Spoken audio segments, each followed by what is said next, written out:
Hi, it's Sarah again, and I've been doing more voice practice with a trainer from Seattle Voice Labs. And yesterday we added some interesting stuff to my voice that I think is now showing up in my everyday voice. But this is like a better example of, and the interesting part is for all that it's a very different sounding voice, it's also one I seem to be able to do at various levels of volume. So while this sounds quieter than a more resonant voice like this, I can actually get a fairly loud sound with it. And I've actually practiced yelling to try to get my kids' attention in it, and it seems to work. Um, so I like it better than that more resonant nasally type sound. Um, and I have to work to incorporate it into everyday life. I'm going to do a sample reading and see how it sounds. It's the one I've been doing, and it's Elaine from The Graduate. Well, nothing's perfect, Benjamin. I wish my mother didn't drink so much, and I wish I'd never fallen out of that tree and broken my thumb.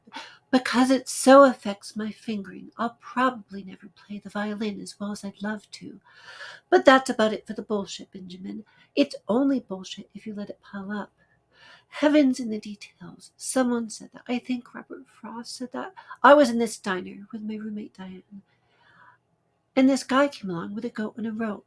And it turns out the reason he's got a little goat and a rope is that he was thrown out the day before for bringing in his dog. But the point is that Diane had stood up to leave, and when she saw the man walk in, she sat straight down again and said, "Well, if there's a goat, then I think I'll have dessert." And that is why I love Diane, because if you think like that, you not only notice more little goats, you get more dessert. So it's a lot softer sound. You could almost say quieter, except I can do it with volume. So I don't know. I'm going to do a comparison with sort of the more articulate. Um, one of the other sounds that people often aim for that I feel like I don't like in terms of me as much, although it probably still gets gendered correctly.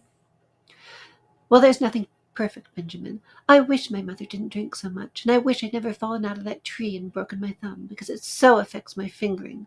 I'll probably never play the violin as well as I'd love to, but that's about it for the bullshit, Benjamin. Right, so that has a little more of a buzzy sound to it. I sort of like the more airy sound in this voice.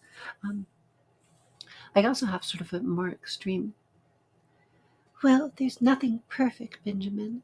I wish my mother didn't drink so much, and I wish I'd never fallen out of that tree and broken my thumb, because it so affects my fingering. I'll probably never play the violin as well as I'd love to. But that's about it for the bullshit, Benjamin. So that last voice, there's aspects I really like of it, but it's not. It's not as sustainable. I think I would actually slowly hurt my throat doing it. Well, whereas like adding in the airflow actually is a very relaxed feeling, and I can sort of get pitch without having any of the strain.